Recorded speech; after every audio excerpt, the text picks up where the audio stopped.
Hi everyone, welcome back to my YouTube channel. I hope all of you are doing really well.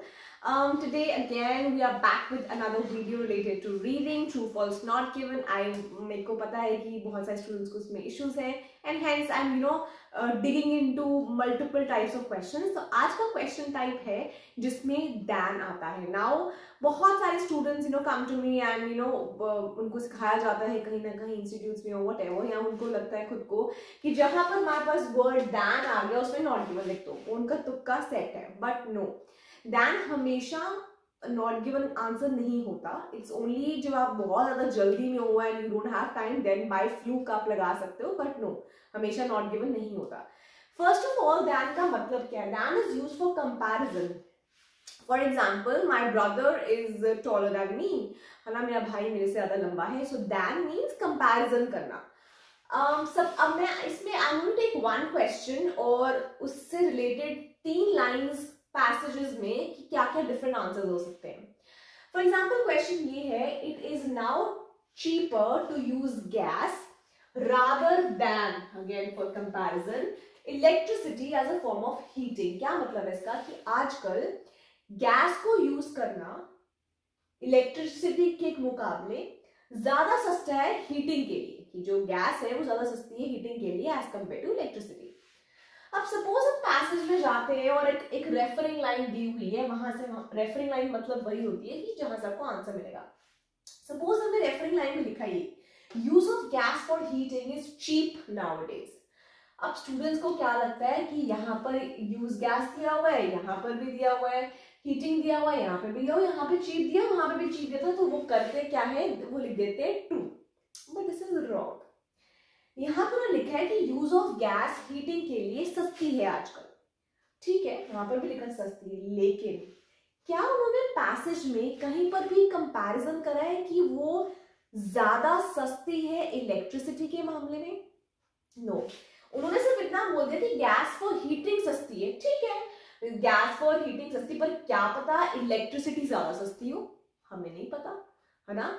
और क्या पता electricity ज्यादा महंगी भी हो. तो नॉट गिवन आपको आंसर तब आता है जब अब आपके पास ना एक ही सिचुएशन में 2-3 ऑप्शंस आ रही होती है. यहाँ पर भी 2-3 ऑप्शंस आ रही ना कि use of gas for heating is cheap, सस्ती है. ठीक है, पर क्वेश्चन में तो कंपैरिजन करा है. तो कंपैरिजन से मतलब ये है कि अगर यहाँ पे लिखा है कि भाई हीटिंग के लिए सस्ती है गैस, हो सकता है इलेक्ट्रिसिटी भी सस्ती हो सकता है इलेक्ट्रिसिटी महंगी हो. 2 ऑप्शंस है, तो हमें पता नहीं है कि वो सस्ती है या महंगी है. तो जब तक हमें जिससे कंपैरिजन करना है वो ही नहीं दिया हुआ पैसेज में, तो हम ट्रू कैसे बोल सकते हैं, राइट. तो जहां पर भी पॉइंट ऑफ कंफ्यूजन आए कि इसकी तो भाई 2 सिचुएशंस नजर आ रही है या 3 सिचुएशंस नजर आ रही है, उस केस में हमारा आंसर क्या होगा? Not given. तो अगर पैसेज में ये लाइन दी और ये क्वेश्चन दिया हुआ है तो हमारा आंसर क्या हो जाएगा? नॉट गिवन, क्योंकि पैसेज में नहीं दिया हुआ कि जो यूज ऑफ गैस है वो सस्ती है इलेक्ट्रिसिटी के मुकाबले. ओके, अब ये हो गया.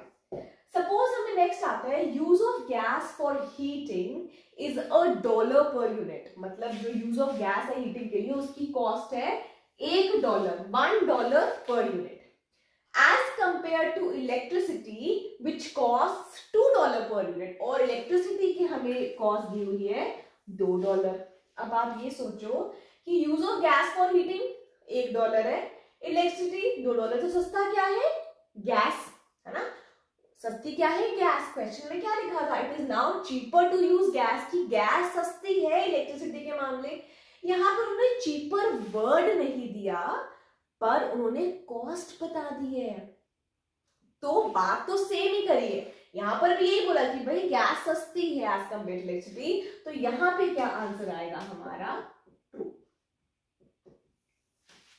सो guys, you have to remember one thing कि या तो कंपैरिजन करा होगा, मतलब कंपैरिजन तो करा ही होगा, तो यहां तो वो आपको जैसे चीपर वर्ड का सिनोनिम दे देंगे, इकोनॉमिकल, अफोर्डेबल, है ना, वो चीज वो दिया होगा एज कंपैरिजन में. लेकिन या दूसरा आपको उसके बारे में बात करी होगी, या सिनोनिम दिया होता है या उस चीज के बारे में बात की होती है जहां से आपको आंसर मिलता है. सो चीपर नहीं दिया तो कॉस्ट बता दी, राइट. एंड हेंस हमें हमारा आंसर निकालना आसान हो गया.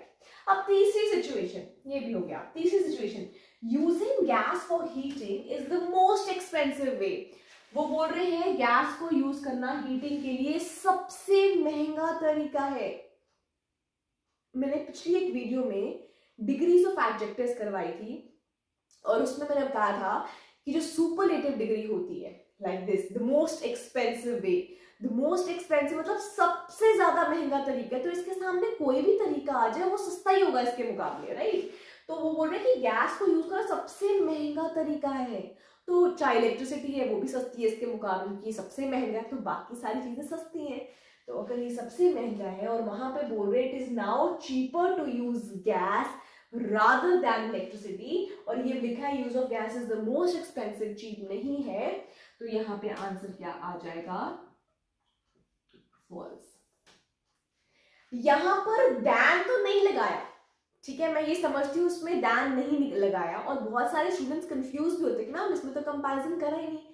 भाई उन्होंने कंपैरिजन वाला मतलब दैन वर्ड ना लगाकर भी कंपैरिजन कर दिया है, बिकॉज उन्होंने बोला है द मोस्ट एक्सपेंसिव वे, और जो ये है सुपरलेटिव डिग्री है, तो ये सबसे कंपेयर करके ही डिग्री लगाई जाती है, right. Albert Einstein is the most intelligent person ever, तो मतलब कोई भी उनके सामने आ जाए तो वो इंटेलिजेंट नहीं है जितने वो इंटेलिजेंट है, right. So is the most expensive है सबसे महंगा तरीका, तो उन्होंने दैन ना नहीं लगाया, बट इसी सुपरलेटिव का मतलब ही होता है सब में से कंपैरिजन करके आपको चीज लिख दी।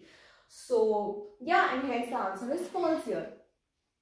तो आई होप आपको ये कंपैरिजन वाला समझ आया हो। ये भी बहुत ही कॉमनली आस्क्ड क्वेश्चन है, मतलब दैन टाइप तो आती आती है। अगर आपको ये रूल्स पता होंगे तो ये वाला क्वेश्चन कभी गलत नहीं होगा, ठीक है। अब जब आप अपनी प्रैक्टिस करेंगे, मेक श्योर आप इस रूल को फॉलो करें एंड लेट मी नो कि अगर आपको ये हेल्पफुल लगा वीडियो, एंड या like and subscribe for more. Thank you. Subscribe to our channel.